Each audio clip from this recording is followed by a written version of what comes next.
It was supposed to be a simple assertion of authority. A quiet family cookout in a public park was the perfect, low-stakes place to flex their power. The two deputies approached the father at the grill, ready to demand papers and teach a lesson in compliance.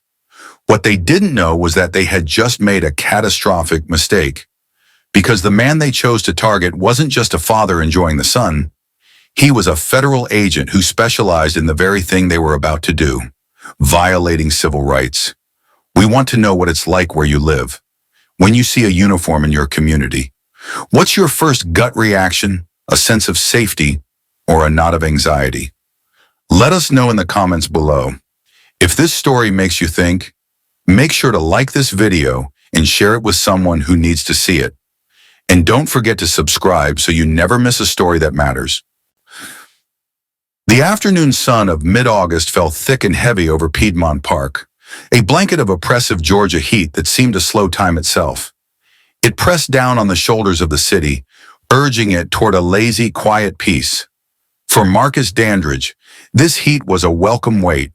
It was a tangible barrier between this moment and the refrigerated, artificial chill of the office he'd left behind on Friday.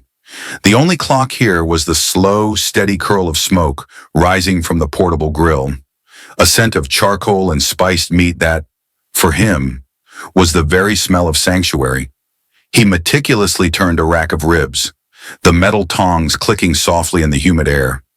Each movement was precise, a familiar ritual that quieted the noise in his head. His wife, Simone, looked up from the folding table where she was methodically shucking ears of sweet corn, her gold hoop earrings catching the sunlight. She paused, her hands still, watching the focused line of his brow. "You seem 1,000 miles away," she said, her voice a gentle intrusion on his concentration. "A tough week at the office?" Marcus didn't look up, but a small, tight smile touched his lips. He let out a slow breath.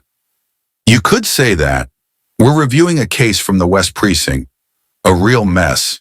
He prodded a rib, testing its tenderness. "Sometimes I think I see more darkness from behind my desk than I ever did on the street. It's all just paperwork." "That's why these days are important," Simone said, her voice firm but kind as she resumed her task. The rustle of corn husks a soft counterpoint to the hiss of the grill. "To remind us there's still light. Don't let that case follow you here. Marcus, leave it in the city." He nodded, finally looking over at her, his gaze softening. "She's right." He inhaled deeply, letting the park's aroma fill his lungs. But it's hard to unsee it. The reports, the statements, the digital evidence, they're just neat and tidy versions of ugly truths. The system is full of cracks, hairline fractures running through its foundation. My job is to find them, document them, patch them, but some days it feels like I'm just putting tape on a dam that's about to burst. He turned a rib over, watching the fat sizzle and pop. Here, though, there are no reports, no case files, just the smell of charcoal and my son's laughter. This is real. This is whole. As if summoned by the thought, a happy shriek cut across the field. "I almost got it." 7-year-old Caleb, all flying limbs and boundless energy, sprinted after a red frisbee as it wobbled to the ground, far from its intended target. His older sister, Maya, barely looked up from her phone, where she was perched in a lawn chair, the very picture of teenage apathy. "You can't almost get it. You either get it or you don't," she mumbled, thumb scrolling endlessly. Caleb scooped the disc from the grass, ignoring her completely, his face a mask of triumphant effort. "I can't get it right." "Dad!" he yelled back toward the grill. Marcus chuckled, setting the tongs down. He walked over and knelt in the grass, the heat radiating from the ground. "It's not about getting it right every time, champ," he said, his voice low and steady. "It's about how you pick it up and throw it again, and always know where you're aiming. That's the most important part." "I'm aiming for the big tree," Caleb declared, pointing toward a massive, sprawling oak at the edge of the clearing. "Good," Marcus said, ruffling his son's hair. "Keep your eye on it. Don't let anything else distract you." This was their ritual, their bi-weekly pilgrimage to this exact spot by the lazy bend of the Chattahoochee River. Every other Saturday, like clockwork, they would unload the same folding chairs, the same dented blue cooler, the same checkered blanket. Marcus would man the grill, a territory Simone had long since ceded to him after a memorable incident involving too much garlic powder. He was the undisputed master of the ribs. She was the queen of every side dish imaginable. Her potato salad a thing of legend. Their family life was a well-worn fabric of these moments, woven together with inside jokes and feigned arguments that dissolved into easy laughter. "You're the one who cooks enough for an army," Marcus called over to Simone, picking up his tongs again. "Y'all eat like you haven't seen food in a week?" "I cook for my family like I love them," she retorted without missing a beat. "You eat like I don't." The familiar banter was a comforting sound, blending with the cicadas' drone and the distant shouts of other children. Life here moved at a different pace, dictated by the sun and the slow rendering of pork fat. It was a pocket of peace carved out of a loud and demanding world, and they weren't alone in seeking it. The sprawling green of Piedmont Park was dotted with other families, each in their own bubble of weekend calm. A group of cousins tossed a football in a wide, lopsided spiral. Near the swing sets, a young couple tended to a small grill sizzling with hot dogs. Under a covered pavilion, a few old men slapped dominoes down on a wooden table, their laughter carrying on the breeze. It was a perfect mosaic of ordinary life, of a community enjoying a shared and unspoken truce on a hot summer afternoon. A few more minutes drifted by in that slow, hazy way that only a southern Saturday can manage. Marcus felt the tension from his work week finally uncoil from his spine. He leaned back in his chair, watching Caleb successfully launch the frisbee toward the oak tree. The soundscape of the park was a gentle symphony, the distant rhythmic thud of a football, the clatter of dominoes from the pavilion, the sizzle of his own grill. It was a harmony of normalcy. But then, a new sound intruded, a low rumble that didn't belong. It wasn't the bass from a passing car on the main road. This was closer. It was the sound of tires rolling slowly over gravel, then crunching onto the dry grass itself. Marcus sat up straighter, his brief moment of peace evaporating. He followed the sound with his eyes and a knot tightened in his stomach. A Fulton County Sheriff's Department cruiser, gleaming white and navy blue under the harsh sun, was navigating slowly past the designated parking lot, its heavy-duty tires leaving faint tracks on the green field. It moved with an unnatural slowness, a predator's crawl, before coming to a complete stop about 15 yards from their checkered blanket. The engine cut, and the sudden silence felt louder and more threatening than the rumble had. For a moment, nothing happened. Then, the driver's side door opened with a solid, metallic click. A deputy stepped out, a man in his late 40s with sharp, pale features and mirrored sunglasses that concealed his eyes completely. He adjusted his heavy belt with a practiced, deliberate motion. The passenger door opened, and a second, younger deputy emerged. He was broader, with a close-shaved head and a placid, unreadable expression. They were a study in controlled authority. They didn't slam their doors, they closed them with a soft, firm push. Neither of them smiled. They stood for a beat, scanning the scene not as men enjoying a park, but as men assessing a problem. Then, they began to walk. Their steps were synchronized, slow, and measured, eating up the grass between them and the Dandridge family. It wasn't a casual stroll, it was a controlled advance, designed to announce their presence and establish dominance before a single word was spoken. Marcus felt Simone's hand subtly find his on the arm of his chair. Maya had finally looked up from her phone, her brow furrowed in confusion. Caleb had stopped mid-sprint, the red frisbee clutched in his hand, his eyes wide and fixed on the approaching uniforms. The older deputy, Evans, stopped a few feet from the grill. His partner, Cale, a step behind him and to the right. The mirrored sunglasses swept over the food, the cooler, the family, before finally landing on Marcus. "Afternoon," Evans said, his voice flat, devoid of any neighborly warmth. "You folks got a permit for this gathering?" The question hung in the air. A stone dropped into the placid pond of their afternoon. "I'm sorry, officer," Marcus replied, keeping his own voice even and respectful. "A permit? That's right," Evan said, not moving. "This is a public park.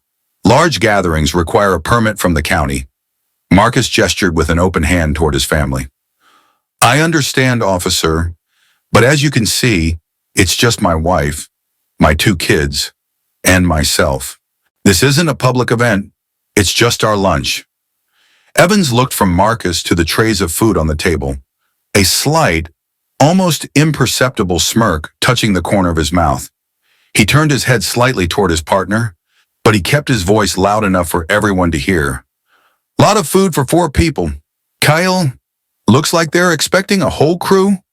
The younger deputy nodded, his expression unchanging, his gaze sweeping over the family once more. "Yes, sir," Kale agreed, his tone a perfect echo of his superior's professional detachment.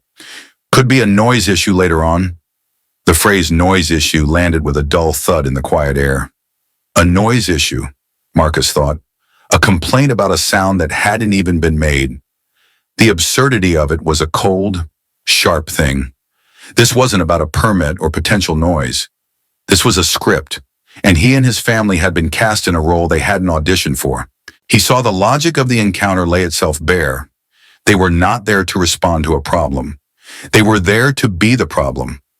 Evans's mirrored sunglasses seemed to drink in the sunlight, reflecting a distorted, miniature version of Marcus standing before him.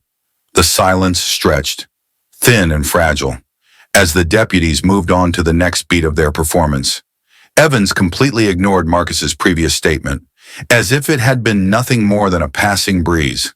He gestured vaguely toward the setup with a dismissive flick of his wrist, his gaze sweeping over the scene with an air of theatrical suspicion. "This is an organized event," he stated, the words clipped and final. It wasn't a question or a suggestion, it was a verdict being delivered. The amount of equipment, the food, it's beyond the scope of a simple family meal. Simone, who had remained silent but rigid beside Marcus, had heard enough. She watched as the younger deputy, Kale, took a half step toward their table, his eyes lingering on the foil pans of food. His movement was casual, but it was an invasion, a crossing of an unspoken line, with a fluid motion that was both graceful and utterly immovable. She stepped directly into his path, positioning herself between the officer and her family's meal. She offered him a smile that did not reach her eyes. "Excuse me, officer," she said, her voice perfectly level, yet laced with steel. "Is there a problem with our potato salad?" The question, so specific and unexpected, caught Kale off guard. He stopped short, his professional composure faltering for a fraction of a second. A flicker of genuine surprise, perhaps even embarrassment, crossed his face before it was quickly suppressed, replaced by a practiced, neutral mask. "Ma'am," he began, his voice a shade higher than before. "I'm just observing the situation. Standard procedure." Before he could say more, Evans's voice cut through the air like a whip crack, sharp and commanding. "Kale, get the plate number. Let's see who we're dealing with here." It was an order designed to do 2 things: instantly reassert his own authority and put his subordinate back on script. It was also a clear signal to the family. "Your explanations are irrelevant." Kale, visibly relieved to have a direct order, immediately turned away from Simone and walked toward the front of Marcus's black SUV, his hand already reaching for his shoulder radio. Simone didn't move. She held her ground for a moment longer, then took a small step back to stand beside her husband. She didn't have to look at him. He could feel the message radiating from her, a silent, furious communication that passed between them in the charged space. "This isn't about a permit. It was never about a permit. This is about us being here."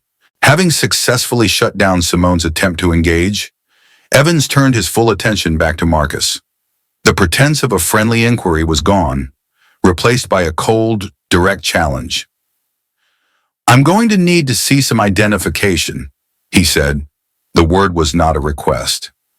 Marcus took a slow, deliberate breath, keeping his hands visible at his sides. He could feel Maya's anxious energy behind him, Caleb's confused silence.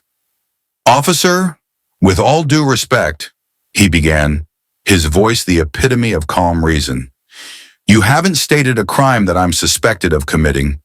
You haven't articulated a reasonable suspicion for a detention. So under state law, I'm not required to present my identification." He delivered the words not as a lecture, but as a statement of fact, a quiet reminder of the rules he knew Evans was actively breaking. He was offering the deputy a chance to de-escalate, to recognize that Marcus understood the law as well as he did. It was the wrong thing to do. Evans's jaw tightened. The slight smirk returned, but this time it was tinged with something uglier. He took a half step closer.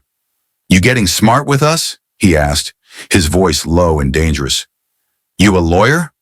"I'm a citizen answering your questions," Marcus replied, his own voice unwavering. "Is that right?" Evans scoffed.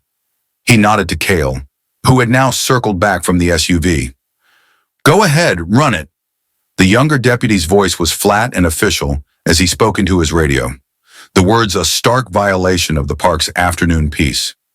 "Dispatch, checking a Georgia plate, 6 Tango 29er. As Cale relayed the information, Evans's mirrored sunglasses stayed locked on Marcus. The tension was a physical thing now, a high-frequency hum in the air. Cale, his task complete, did not return to his partner's side. Instead, he took it upon himself to continue his observation, walking slowly around the folding table. He pointed a finger toward one of the aluminum pans covered in foil. "What's in here?" "That's my macaroni and cheese," Simone snapped, her patience finally shredding. "Please don't touch our food."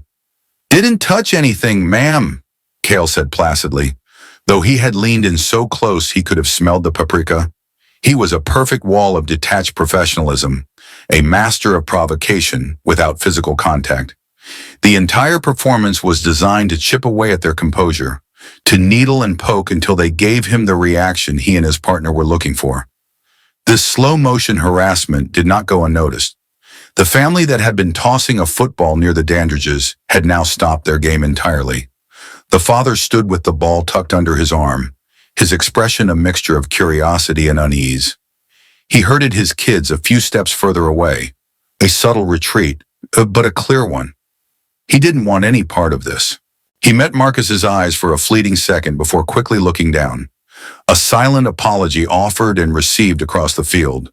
Under the covered pavilion, the rhythm of the domino game had ceased. The sharp clack of the tiles was gone, replaced by a tense silence. The 4 older men who had been laughing moments before were now sitting motionless, their heads turned, their gazes fixed on the scene unfolding by the grill. They watched with a deep, knowing concern, their faces etched with the memory of other afternoons in other parks, where the rules were different depending on who you were. Marcus was acutely aware of the widening circle of silence around them. The park hadn't gone quiet in a peaceful way, but in the tense, watchful way an audience does when the drama on stage takes an unexpected turn. He felt the weight of those gazes, curious, fearful, perhaps even judgmental, almost as heavily as he felt the stare from the man in the mirrored sunglasses. He was no longer just a father trying to protect his family. He was now the central figure in a public spectacle. He knew that this public scrutiny changed the stakes, not just for him, but for the 2 officers who were now keenly aware they had witnesses. The knowledge seemed to galvanize Deputy Evans, pushing him to end this confrontation on his own terms. He took another step forward, planting his feet firmly in the grass, a bulldog stance of immovable authority. The space between them had shrunk to an uncomfortable, confrontational distance. "I've given you a lawful order to provide identification," Evans said, his voice dropping an octave, taking on a hard, gravelly edge. Your refusal to comply constitutes obstruction of an official investigation. Obstruction, the word was a classic escalation tactic, a charge so vague and broad it could mean anything an officer wanted it to mean. It was the cudgel used to beat down non-compliance. Marcus didn't flinch. He simply held the deputy's gaze, or at least the gaze of his own reflection in the man's sunglasses. He had seen this exact scene play out dozens of times in case files and internal review videos. He knew the script by heart. The citizen asserts their rights. The officer, feeling their authority challenged, introduces the threat of arrest. It was a predictable, tired, and dangerous dance. Before he could formulate a response, a crackle of static broke the tension. The voice from Cale's shoulder radio was tinny and distant, but the words were clear. Dispatch to Unit 7. That Georgia plate comes back to a Marcus Dandridge. Address on file is in Sandy Springs. Vehicle is clean. The information landed, and Evans processed it instantly. He now had a name, but it was just a name, disembodied from the man standing in front of him. It was the thinnest of procedural threads, but he clung to it as justification. He turned his full attention back to Marcus, a triumphant glint in his posture. Marcus Dandridge, huh? Evans said, tapping the name into the tablet he held in his left hand. You sure about that? He looked up, his head tilted. Got anything to prove you're the man whose car you're driving? The demand was layered with insinuation, that the car could be stolen, that Marcus was lying, that he was not who he claimed to be. It was the final direct challenge. Provide proof, or this goes further. And in that moment, standing between the quiet fear of his children and the aggressive posture of the law, Marcus felt the world slow down. The hum of the cicadas, the distant laughter, the smell of the ribs, it all faded into a muted background. His mind, trained for analysis and strategy, presented him with the brutal calculus of his decision. Here it is, the voice in his head said, calm and analytical. The crossroads. I can be Marcus Dandridge, citizen. I can stand on principle. I can refuse to yield to an unlawful demand on the grounds that my rights are inherent, not granted. I can force his hand, make him arrest me for the crime of grilling food in a park while black, and my children will watch it. They will see their father, the man who teaches them about right and wrong, put in handcuffs because he was right. The trauma of that image will be burned into their minds forever. Principle is a cold comfort in a child's nightmare. He glanced at Simone, who was watching him, her expression a mask of stony resolve. She would back any play he made, he knew that. But he saw the plea in her eyes too. End this, Marcus. Just end it. Or, the voice continued, I can be Supervisory Special Agent Dandridge. I can pull the pin on that grenade. I can use their system, their reverence for hierarchy and title, against them. I can prove, in an instant, that I am not the man they think I am. But in doing so, I validate their entire premise. I admit that Marcus Dandridge, citizen, isn't enough. I concede that my word, my presence, my very personhood is insufficient until it is backed by a federal shield.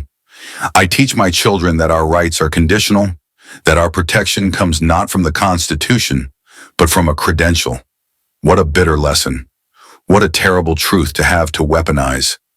He looked at Maya, who was standing now, her arms crossed, her face a storm of anger and confusion. He looked at Caleb, who was trying to hide behind Simone's legs. The choice was clear.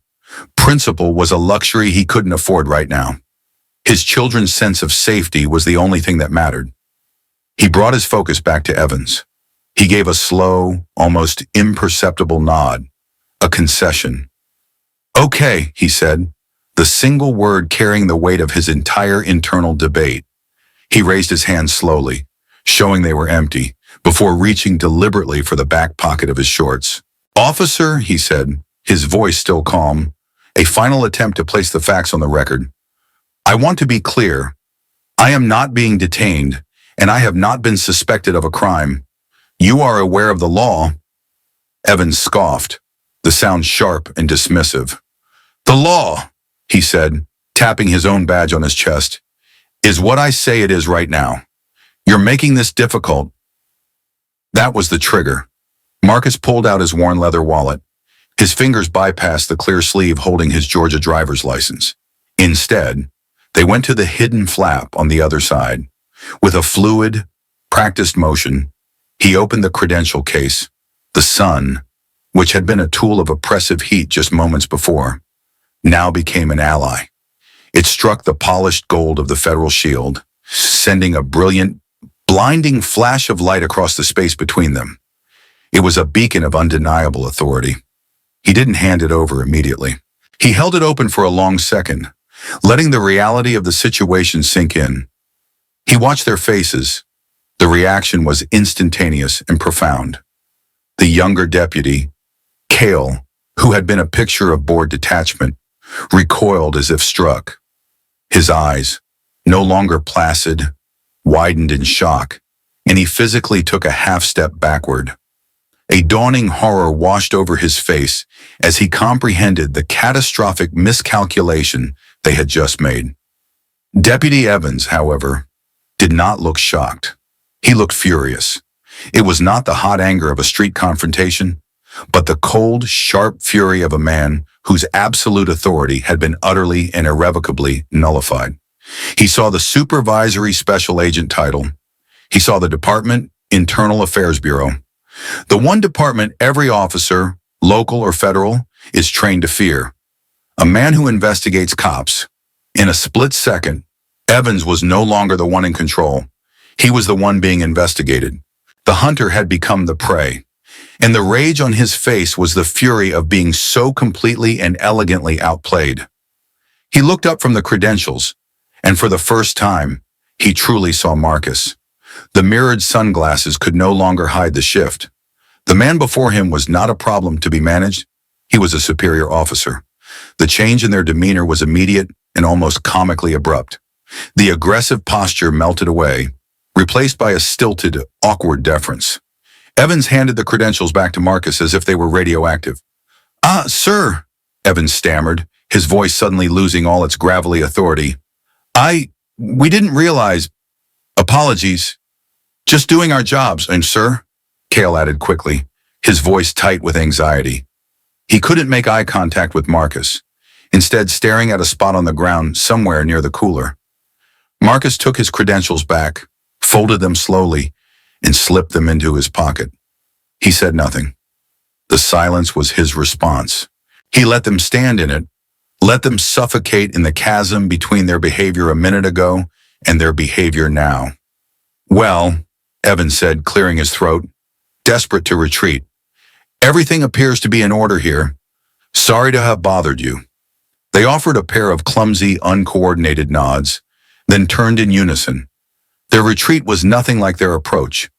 It was fast, almost a scramble, their boots kicking up dust as they hurried back to the sanctuary of their cruiser. The doors that had been closed so softly before were now pulled shut with a hard, definitive thud.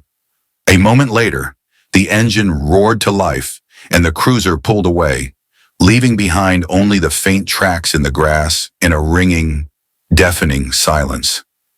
The dust settled where the cruiser had been. The only evidence it was ever there were the faint twin lines pressed into the grass. For a long moment, no one moved. It felt as if the four of them were encased in glass, the rest of the park moving in a silent, distant world around them. The first thing to break through the ringing in Marcus's ears was the smell of his grill. The scent of pork and marinade, which had been a comfort an hour ago, was now sharp, acrid, tinged with the unmistakable smell of something left on the heat for too long. The ribs were burning. It was this simple, mundane detail that finally shattered the spell. Marcus walked stiffly to the grill and used the tongs to move the rack of ribs off the direct flame and onto the cooler top rack. The afternoon, once so full of promise, now felt fractured and surreal. It was Caleb, his voice small and trembling, who finally gave voice to the question hanging in the heavy air. He tugged on the hem of his father's shorts. "Dad, What just happened? Were we in trouble?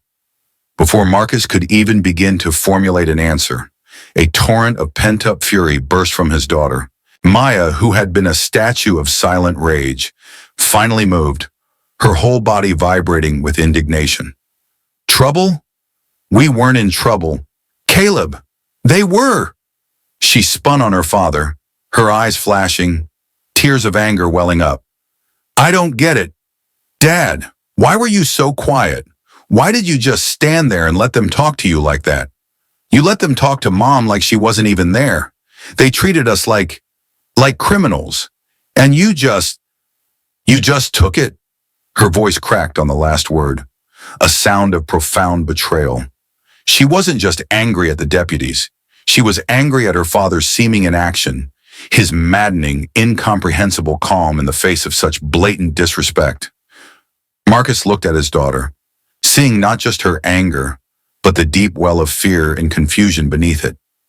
He opened his mouth to speak, to explain the impossible calculus he had been forced to solve, but Simone's voice cut in first, sharp and clear. He didn't just take it. Maya, all eyes turned to Simone. She stood with her arms crossed, her chin high. In her right hand, she held up her phone, the screen still lit. She tapped it once with her thumb, and the recording stopped, a small red dot disappearing from the corner. Control is one thing, Simone said, her voice a low, steady thrum of controlled intensity. Evidence is another. She zoomed in on the saved video file, replaying the first few seconds without sound.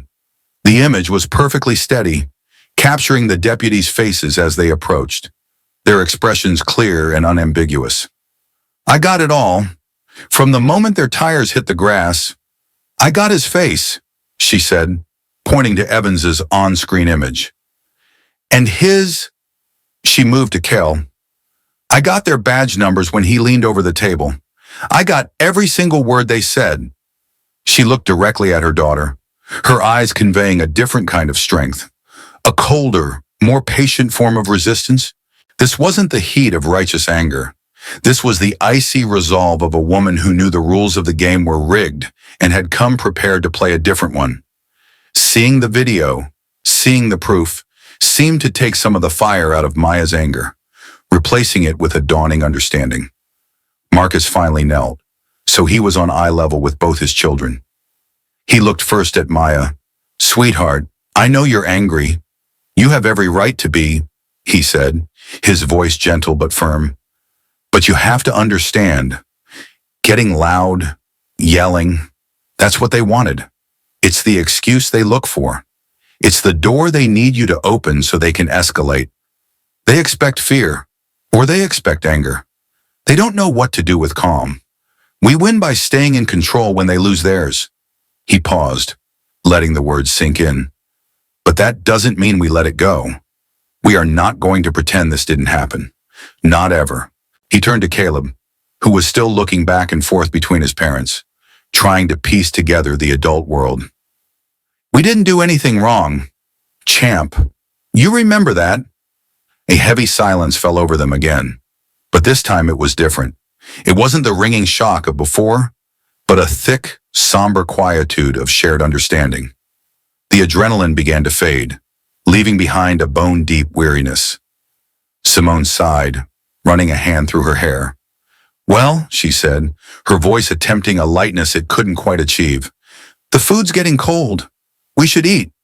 She walked to the table and picked up a paper plate, a forced gesture of defiance against the afternoon's ruin. She tried to hand it to Maya, but no one reached for a plate. No one was hungry. The perfectly grilled corn, the untouched macaroni and cheese, the deviled eggs sitting pristine in their tray. It all seemed like artifacts from a different day, a different life. The joy had been leached out of the meal, the celebration poisoned.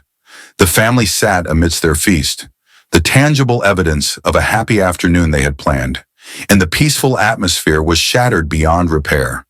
Wordlessly, they began to pack. Simone wrapped the tray of untouched ribs in foil with sharp, efficient movements.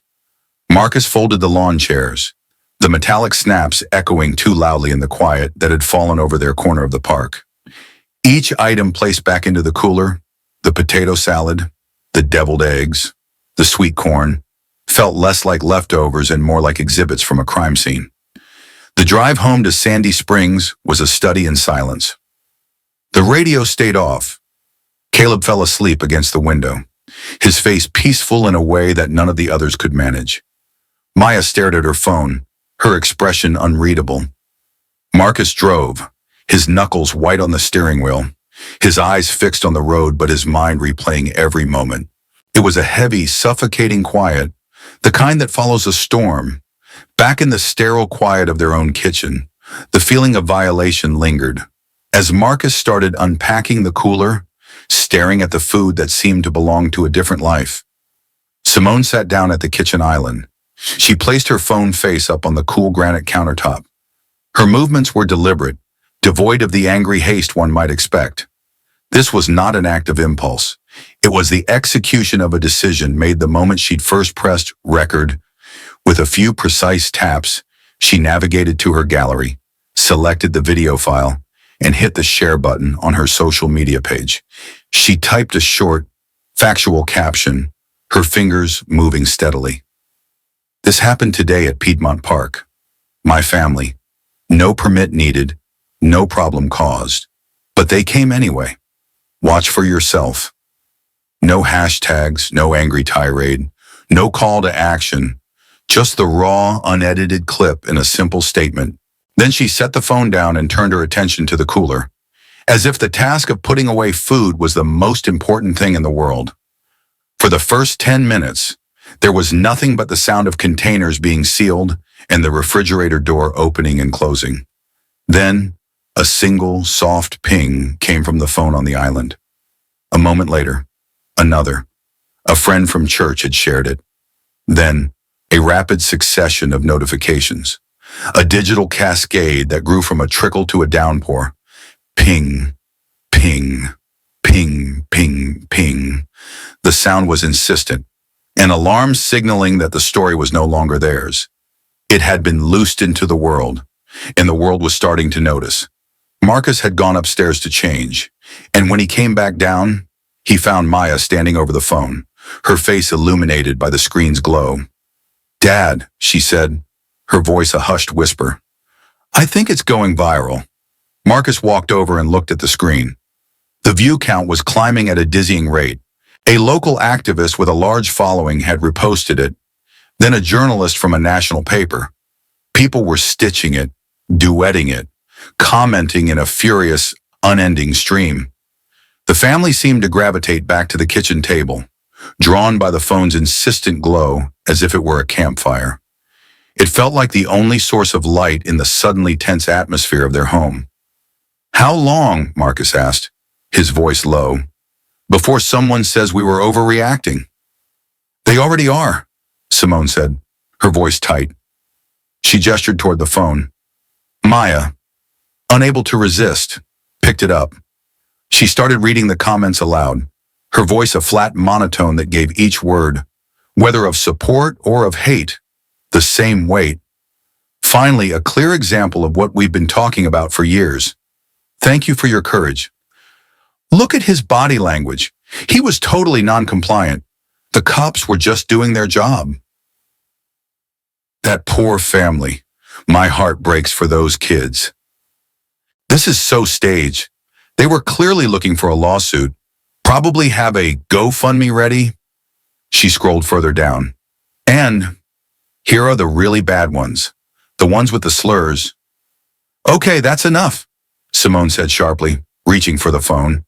Her instinct was to protect, to build a wall around her children and shield them from the ugliness she knew was out there. "You don't need to read that." "Maya." "No, let her," Marcus said, his voice quiet but firm. Simone looked at him, surprised. "She needs to see it," he continued, looking at his daughter. "She needs to see all of it. The support is real, but the hate is real too. This is the world we live in. I'd rather you see it clearly than have you pretend it doesn't exist."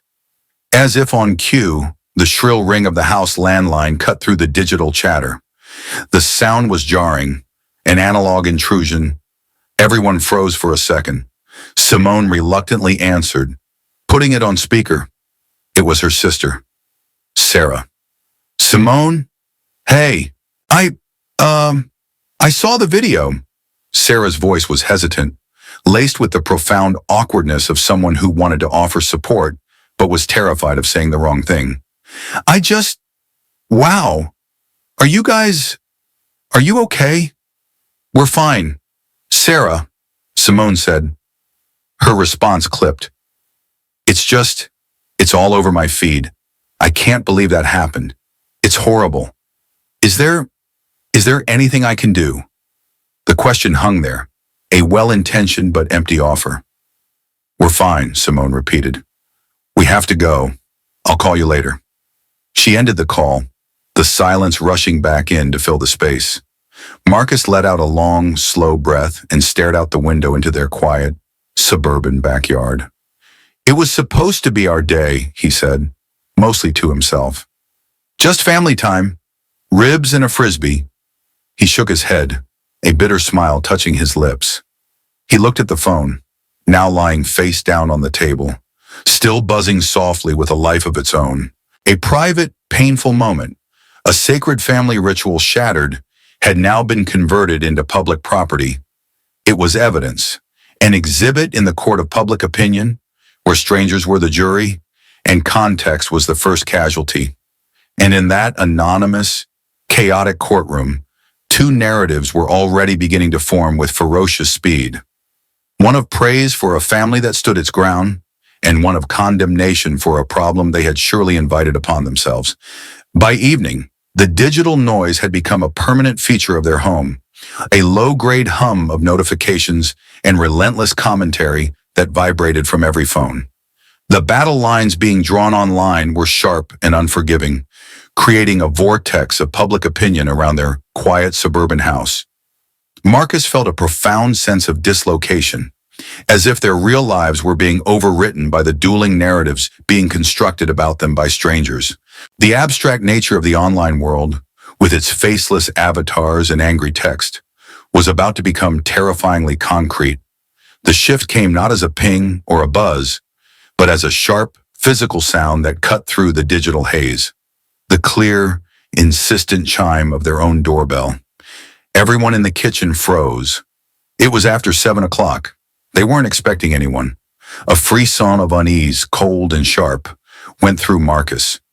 He moved from the kitchen toward the front door, his footsteps silent on the hardwood floor. He didn't turn on the porch light. Instead, he peered cautiously through the peephole. On his doorstep stood a woman in a smart blazer, holding a microphone with a large 6 emblazoned on its cube. Behind her, a man with a heavy broadcast camera resting on his shoulder stood patiently. The media had found them. Marcus closed his eyes for a second, took a deep, steadying breath, and then opened the door. Mr. Dandridge? The woman asked, her voice polished and professional. She had a bright, camera-ready smile that didn't quite seem genuine. That's me, Marcus said. I'm Megan Price with Channel 6 News, she said, extending a hand. We saw the video your wife posted. It's causing quite a stir. We were hoping you might be willing to answer a few questions. Marcus didn't take her hand. He glanced back over his shoulder. Simone was standing in the archway of the living room, a silent sentinel. Maya stood just behind her, her arms crossed, her expression a mixture of defiance and apprehension. Simone gave him a single, almost imperceptible nod. It was all the confirmation he needed. He turned back to the reporter. You have 5 minutes, he said, stepping aside to let them in. The living room, usually a sanctuary of family clutter and comfortable quiet, was transformed into a makeshift television studio. The cameraman set up with practiced efficiency, the bright, hot glare of the camera's light bleaching the color from the room and casting harsh shadows. Marcus sat on the edge of the couch, Simone choosing to stand just out of the frame, her presence a silent source of strength. Megan Price sat in the armchair opposite him, her notebook open, her expression now one of focused intensity. Mr. Dandridge, she began, her tone serious. Your video has been viewed over 500,000 times. From your perspective, can you just walk us through what happened in Piedmont Park today? Marcus recounted the events calmly and factually, sticking to the timeline, avoiding emotional language. He described the cookout, the arrival of the deputies, the demand for a permit, and the escalation. Megan listened, nodding, her pen scratching against her notepad. I want to focus on the moment you were asked for identification, she said, leaning forward slightly. In the video, you begin to question the deputy's legal grounds for the request. Some of the comments online, particularly from law enforcement supporters, are claiming that by doing so, you, with your professional knowledge, were deliberately antagonizing them, that you were escalating the situation. How do you respond to that? It was a sharp, challenging question, the kind designed to put him on the defensive. Marcus didn't flinch. He looked directly at her, his voice even. Asking a law enforcement officer to articulate the legal basis for their actions is not antagonism, he said clearly. It is accountability. It is a question that every single citizen of this country, regardless of their profession, has the right to ask. The fact that the question itself is perceived as an escalation is the problem.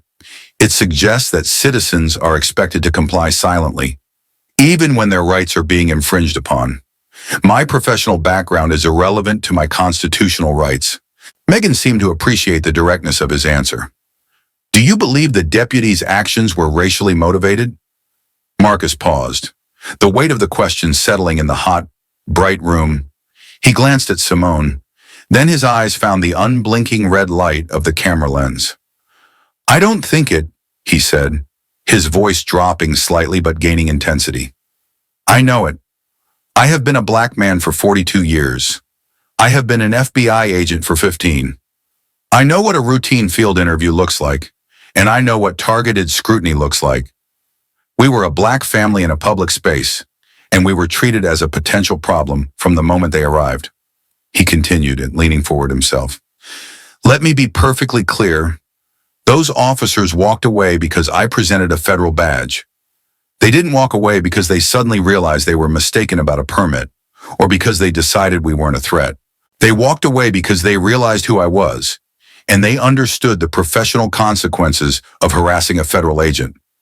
My badge was the only thing that stopped their treatment of me. Not my rights, not my innocence. A piece of metal and a title. And I have to ask myself, and I hope everyone watching asks themselves, what would have happened if I didn't have it? The interview ended shortly after. The crew packed up and left as quickly as they came. The silence they left behind was heavy with the weight of Marcus's public declaration. He had crossed a line. He had used his platform not just to tell his story, but to condemn the actions of other law enforcement officers on television. The consequences, he knew, would be swift. They were. 2 hours later, after the local news had aired a sensationalized preview of the interview, Marcus sat at his laptop. He opened his work email, and his stomach tightened. There it was, an email with a red, high-priority flag. The subject line was cold and bureaucratic. Urgent, request for internal debriefing. It was from Assistant Deputy Director Edward Slight. The message was brief and devoid of any warmth. SSA Dandridge, please make yourself available for a conference call tomorrow at 1600 hours regarding recent media circulation involving an off-duty incident. Be advised, this will be considered an internal compliance review. Directives to follow. They're pulling me in, he said to Simone, who was reading a book on the couch, though she hadn't turned a page in half an hour. She looked up, her face calm. You knew they would. They're going to ask me to be quiet, he said. And you're not going to be, she replied. It wasn't a question. The next day at precisely 4 o'clock, Marcus sat at his home office desk, wearing a crisp shirt, the webcam on his laptop glowing green. On screen, 4 faces blinked into existence in separate boxes. He recognized them all. Assistant Deputy Director Slight, his face a bland mask of corporate authority. two regional section chiefs he knew by reputation, and a woman from the Bureau's Office of Professional Responsibility, the Legal Affairs Division. Agent Dandridge, this call is being recorded for documentation. Do you consent to proceed? Slight began, his voice smooth as polished marble. Yes, I consent, Marcus said. You are currently the subject of widespread media attention due to a video recorded during an off-duty incident. I trust you're aware of this. I am, Marcus said. The woman from Legal Affairs, her expression severe, spoke up. SSA Dandridge, we are not, at this time, accusing you of any specific misconduct. However, we are advising discretion. The Bureau has active partnerships with thousands of local and state law enforcement agencies, including the Fulton County Sheriff's Department. Public disputes create friction. They can compromise ongoing and future collaborations. They damage the Bureau's carefully maintained optics of neutrality. Optics? Marcus asked, unable to keep a sharp edge from his voice. We're talking about the optics of me grilling ribs with my family? We are talking about the optics of a supervisory special agent publicly condemning the actions of local law enforcement partners. She corrected, her voice like ice. Marcus leaned forward, his eyes fixed on Slight's box on the screen. Let me be sure I understand the Bureau's position. Are my family's civil rights secondary to interagency friction? There was a beat of silence. The section chiefs looked uncomfortable. Edward Slight, however, remained perfectly composed. He gave a placid, dismissive smile, a parent placating a child. That's not what anyone is saying, Marcus, he said, his use of Marcus's first name a subtle assertion of dominance. We are simply asking that you refrain from any further public commentary while the situation is being reviewed through official channels. Let the system work. We're on your side. Of course, we're just advising a period of quiet consideration. The video call ended.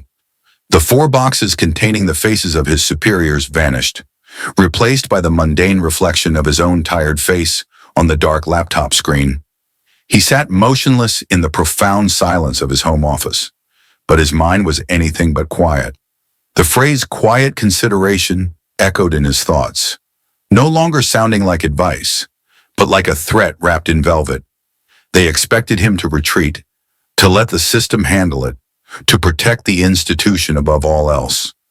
But something inside him, something that had been worn down by years of reviewing other families' pain in sterile case files, had finally snapped. The pressure designed to induce his silence was having the precise opposite effect. It was forging his resolve into a hard, sharp point. He was a man who believed in systems, in order, in the steady, methodical work of fixing things from within. But the call had laid bare a chilling truth. The system's primary directive was to protect itself. His family's dignity, their civil rights, were secondary to interagency politics and carefully managed optics. They wanted him to be quiet. In that moment, he decided he was going to be loud. He pushed back from his desk, walked downstairs, and went out to the backyard. The sun was low in the sky now, casting long shadows across the manicured lawn. He pulled out his personal cell phone, opened the camera app, and propped it against a potted plant on the patio table. He didn't rehearse. He didn't write a script. He just hit record and spoke, his voice low and steady, but infused with a new, unshakable conviction. My name is Marcus Dandridge, he began, looking directly into the small lens. I've worked for the Federal Bureau of Investigation for 15 years. I've dedicated my life to the principles of law and order, and I believe in them. But I also believe in fairness. I believe in justice, and I believe in the simple, fundamental right of a family to enjoy a peaceful afternoon in a public park without being treated like a threat. He paused, letting the weight of his next words settle. What happened to me and my family was not about law. It was not about order. It was about an assumption made based on the color of our skin. I was asked by my employers to remain silent while this is reviewed. I respectfully decline. My silence will not be the price of my employment. because this is no longer just about my family. It's about all the families who don't have a badge to show, who don't have a video to share, and whose stories go unheard. I'm done being silent. He stopped the recording, took a deep breath, and posted the 90-second clip to his own, rarely used social media account. The act felt definitive, a door slamming shut behind him. There was no going back. Within minutes, his phone began to buzz. It wasn't the chaotic swarm of public notifications from before. It was a single incoming call from a number he didn't recognize, but with a Virginia area code that sparked a flicker of memory. He hesitated for a second, then answered. Dandridge. A voice on the other end said. It was deep, familiar. A voice he hadn't heard in over a decade. Vickers? Robert Vickers? Marcus asked, stunned. A low chuckle came through the speaker. The one and only. Been a long time. Marcus, a long, long time. Robert Vickers had been his bunkmate at Quantico, the sharpest, loudest, and most fiercely principled cadet in their class. They hadn't been close friends, but they had forged the kind of deep, unspoken respect that comes from shared struggle and mutual competence. It has. Rob, I didn't expect to hear from you. Well, I'm not calling just to reminisce, Robert said, his tone shifting from friendly to focused. I saw your wife's video yesterday, and I just saw the one you posted yourself 5 minutes ago. That calm you had in the park. Man, that's the same look you had at Quantico during the Hogan's Alley simulation, when the instructor playing the hostage taker was screaming in your face. You never break. I felt pretty close to breaking, Rob, Marcus admitted, leaning against his kitchen counter. But you didn't, Robert insisted, and that is exactly why I'm calling. People are listening to you, Marcus, and not just because of what happened. They're listening because of how you handled it. They don't need another angry man yelling at the camera. They've got plenty of those. They need an expert witness.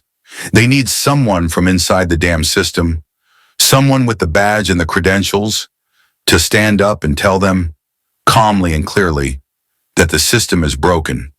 That's a voice they can't easily dismiss. Marcus was silent, processing the weight of Robert's words. I'm not with the Bureau anymore. Robert continued. I left about 5 years ago. I'm working with a group in D.C. now, the Justice Collective. We advocate for police reform, accountability. We try to amplify the right voices. And you think I'm one of those voices, Marcus said. It wasn't a question. I know you are, Robert said. Look, we're hosting a panel next week. It's part of the annual Civil Rights Forum. The room will be full of lawmakers, your press, advocates, lawyers, people who can actually do something. We want you on that panel. The invitation hung in the air, a massive, terrifying opportunity. It was one thing to post a video to his own small circle. It was another thing entirely to step onto a national stage. Rob, I don't know. The Bureau just finished telling me to shut up. My career... What career? Robert cut in, his voice sharp but not unkind. The one where you have to stay quiet while your own family gets harassed? The one where you have to swallow your dignity to protect the optics of the institution? Marcus, your story is cutting through the noise. There's power in that. If you say no, they'll just keep guessing what you think. The media will write their stories.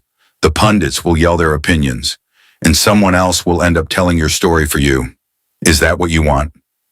Marcus closed his eyes. The truth in Robert's words was undeniable.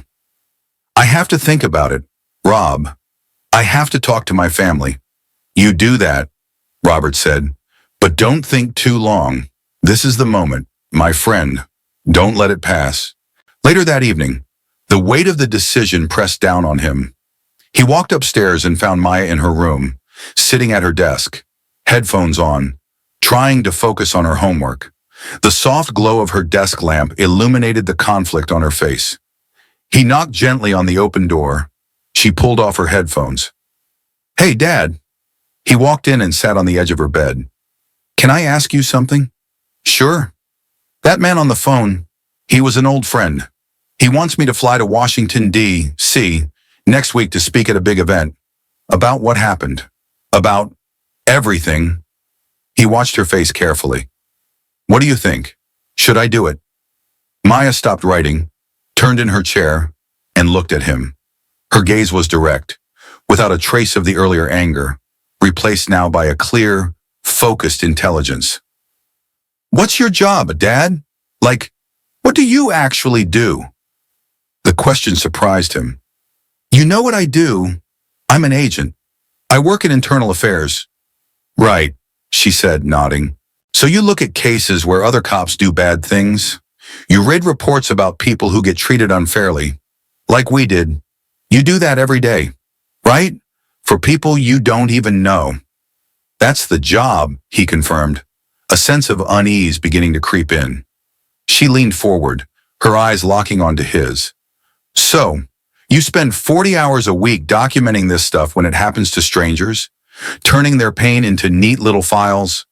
But when it happens to us, to Mom, to Caleb, to you, you're thinking about not talking about it? She shook her head, not in anger, but in disbelief. That doesn't make any sense. Dad, it's like a fireman who puts out everyone else's fire, but lets his own house burn down because he's worried it might look bad to the fire department. Her words struck him with the force of a physical blow. The simple, irrefutable logic of a 16-year-old had cut through all his adult fears about his career, his pension, the Bureau's politics. She wasn't just giving him permission.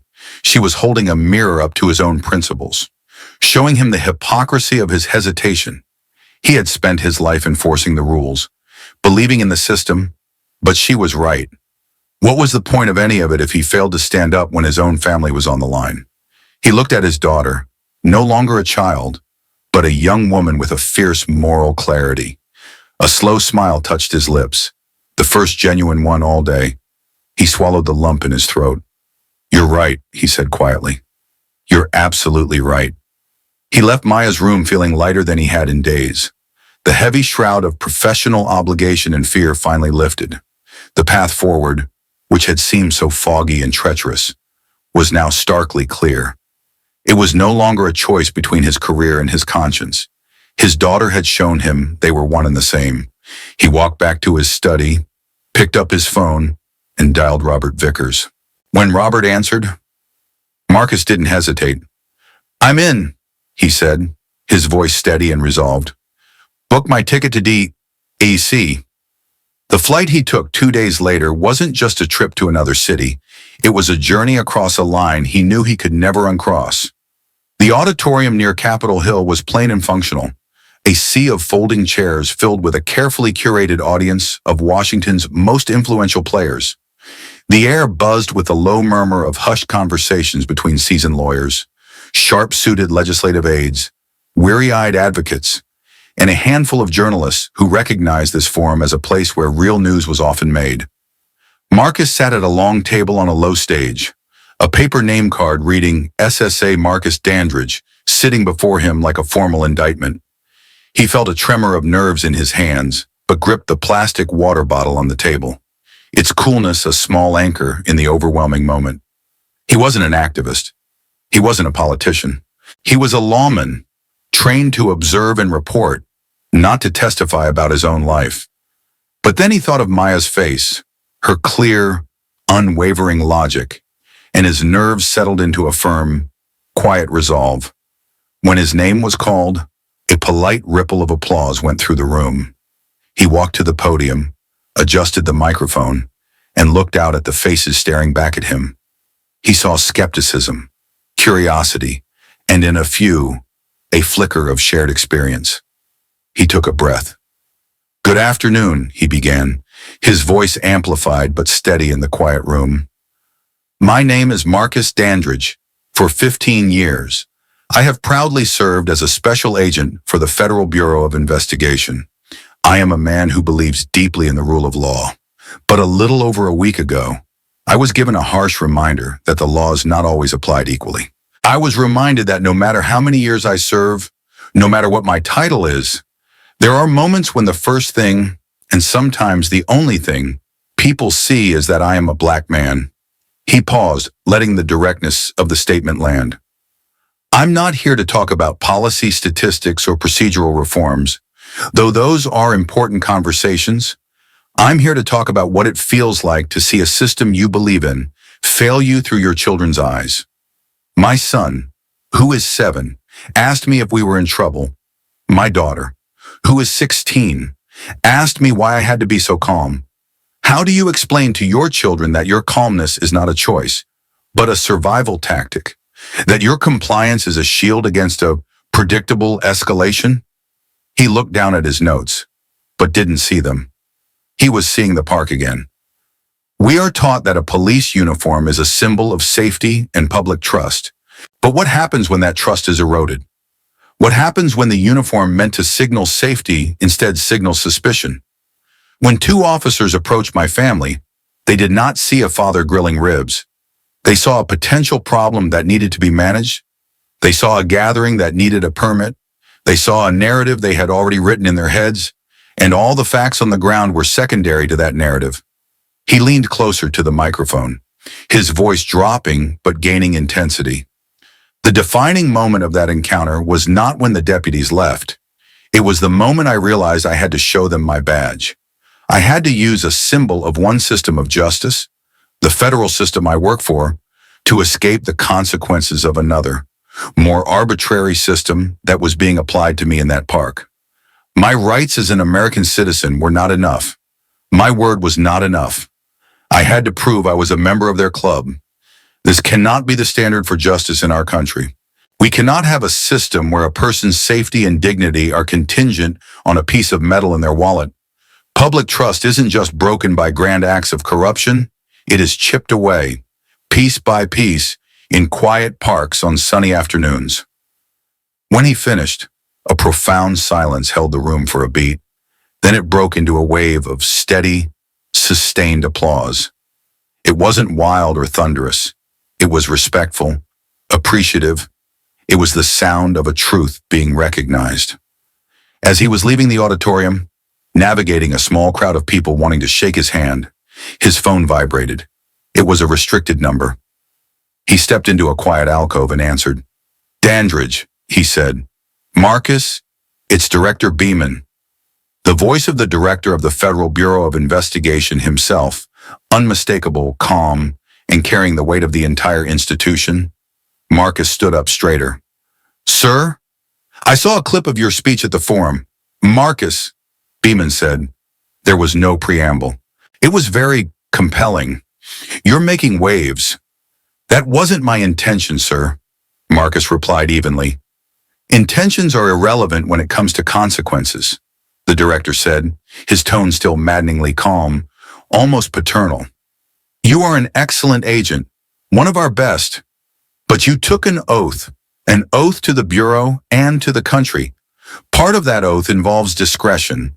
It involves upholding the integrity of our partnerships and not engaging in public disputes that can be misconstrued and used by our detractors. Remember your oath." "Marcus, it wasn't a threat like slights. It was a direct order from the top, wrapped in the guise of a reminder. It was the institution telling him, personally, to stand down." "I understand, Director," Marcus said. The call ended. The director's warning, meant to intimidate him, had the opposite effect. It was confirmation. His words had hit a nerve powerful enough to warrant a personal call from Beeman. He wasn't just making waves, he was rocking the boat. That evening, back in his hotel room, he saw an email with the subject line, "Guest lecture invitation, Criminal Justice Department." It was from a professor at Georgia State University. They had seen his speech and wanted to know if he would be open to speaking to a class on systemic bias and accountability. A week ago, he would have deleted the email without a second thought. Now, without hesitation, he typed back a single word. "Yes." A few days later, he stood not in a formal auditorium, but in a tiered lecture hall at GSU, the air smelling of coffee and dry erase markers. The crowd was different, young, diverse, a mix of eager, nodding faces and a few with skeptical, challenging expressions. He was introduced by Professor Evelyn Abernathy and took the podium. Feeling more at ease than he had in D.C., he tailored his message for them. "I'm not here to tell you the system is hopelessly broken," he began, "because it isn't. I'm here to tell you that it's made of people, and people are fallible. Systems don't change by accident or by silence. Change happens when people on the inside and the outside decide that the status quo is no longer acceptable. It happens when you ask hard questions. It happens when you see something that doesn't sit right with your conscience, and you choose to speak up, even if it's uncomfortable, even if it costs you something." He looked out at the rows of young faces. "You're the future lawyers, police officers, judges, and community leaders. You have more power than you think. And when you see someone being treated unfairly, don't turn away. Don't assume someone else will handle it. You don't need a badge to stand up for someone," he said, his voice ringing with conviction. "You just need a spine." When he finished, a young woman in the back raised her hand for the Q&A. "Agent Dandridge," she began, her tone respectful but skeptical. "Thank you for sharing your story. But I have to ask, couldn't this all be a misunderstanding? Isn't it possible the officers were just following up on a legitimate complaint from another citizen, and they were just doing their due diligence? Is it possible you're framing this as a racial issue when it was really just a procedural one?" It was the question he had been waiting for, the argument of plausible deniability that was so often used to dismiss these experiences. He nodded slowly, giving the question the respect it deserved. "That's a very important question," he said, "and it gets to the heart of the matter. So let's talk about procedure. Due diligence, as you call it, should be applied professionally and consistently. It should involve de-escalation. My experience did not involve those things. But let's set that aside and assume, for the sake of argument, that the procedure was followed to the letter." He paused, making eye contact with students around the room. "The real question isn't about the what. It's about the why. Why was the procedure initiated in the first place? Why was our family, out of all the families in that park, singled out for this due diligence?" He let the question hang in the air for a moment. "I want you to conduct a thought experiment with me. Picture the exact same scene, the same park, the same day, the same amount of food on the table, the same number of people. Now, just change one variable. Make the family white. Do you honestly believe, in your gut, that the due diligence would have looked the same? Would the cruiser have driven onto the grass? Would the questions have been asked with the same tone? Would a barbecue have been framed as a potential noise issue?" He scanned the faces in the lecture hall, seeing the question register, seeing the flicker of uncomfortable truth in their eyes. He lowered his voice, leaving them with the final, unanswerable thought. "The procedure may be written in black and white," he said, "but it is far too often applied in color." The silence in the lecture hall held for a long moment, thick with contemplation, before it broke into a wave of earnest applause. After the class was dismissed, a line of students formed, not to challenge him, but to talk. One shared a story about her own father. Another asked for advice on a law school application. It was in these quiet, one-on-one conversations that Marcus felt the true impact of his words. Speaking out was one thing, but connecting with people and empowering them was another. It was a catalyst, shifting his perspective from simply telling a story to actively building something that could help write new ones. The idea for something more permanent, more tangible than a speech, began to take root. Over the next few weeks, that idea blossomed into action. With the logistical help of Robert Vickers and the quiet support of a few trusted, like-minded agents within the Bureau, Marcus began the arduous process of creating a small nonprofit. They called it Line of Sight. Its mission was simple but ambitious: to provide training modules for local police departments focused on de-escalation and implicit bias, to educate the public on their civil rights, and to create a platform for giving voice to the experiences that too often go unheard. One evening, He and Simone were sitting on the back porch, the Georgia air thick with the sound of crickets. The laptop on the small table between them glowed with the draft of their mission statement. "Line of sight," Simone said, reading the words again. "It's perfect. But Marcus, are you ready for this?" Director Beeman's call wasn't just a warning, it was a threat. This makes you a permanent critic of the system you're still a part of. They won't like that." Marcus looked out into the darkness of their yard, at the familiar shapes of the trees. "I know," he said. "For 15 years, I tried to fix things from the inside, quietly. I thought that was the only way, that it was the most honorable way, but I was wrong." He turned to her, his face illuminated by the screen's glow. "The quiet parts of the system are where the problems grow, like mold in the dark. Maybe it's time to turn on a light." A few days later, he felt a pull to go back. He drove to Piedmont Park alone, not with a cooler and a grill, but with just a notebook and a pen. He parked and walked to the exact spot by the sprawling oak tree. He set up a single folding chair and sat, just listening to the sounds of a normal afternoon. He opened the notebook and began to write, not a report, but a jumble of thoughts and questions, trying to process the journey of the last few weeks. "Why does proving you belong feel like a fight?" he wrote. "What's the true cost of staying silent?" He was a few pages in when a man pushing a stroller slowed as he approached. "Excuse me," the man said, his voice hesitant. "You're the guy from the video, right?" Marcus looked up, his guard instinctively rising, before he saw the open, friendly expression on the man's face. He nodded. "Yeah, that's me." The man gestured with his head back toward a row of houses visible through the trees. "I live just over there. My wife and we saw the video, and we saw what happened that day. From our window." He paused, looking down at his small daughter in the stroller. "I just wanted to say thank you for not just letting it go."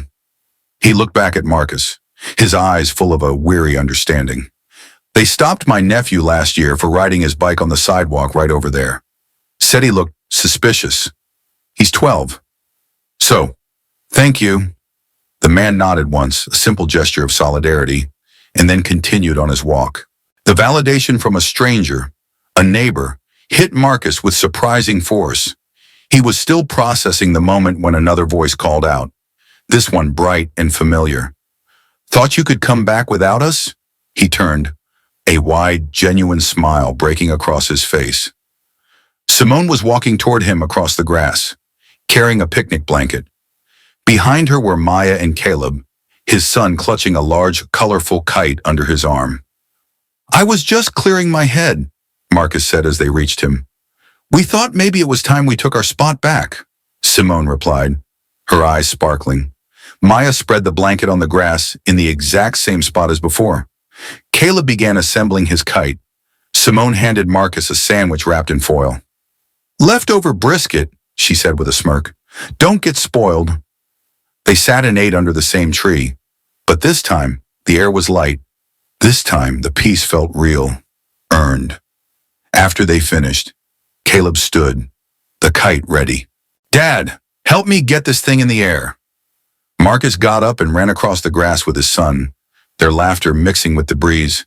The kite caught a gust and soared, a bright splash of color against the brilliant blue sky. As Marcus watched his son dancing under the kite, his daughter smiling for real this time, and his wife watching them all with a look of pure contentment, he sat back down in his chair, a profound sense of clarity washing over him. He picked up his notebook again, flipping to a fresh page. He used to think staying quiet kept them safe. He used to believe that avoiding confrontation was the path to peace. But he realized now that his silence had never offered safety. It just made it easier for other people to stay comfortable. He closed the notebook, the story inside it now his own.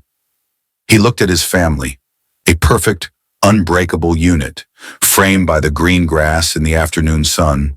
He took a deep breath, feeling the warmth on his skin, and thought to himself, a final, quiet, and unshakable truth. We belong here. We always did.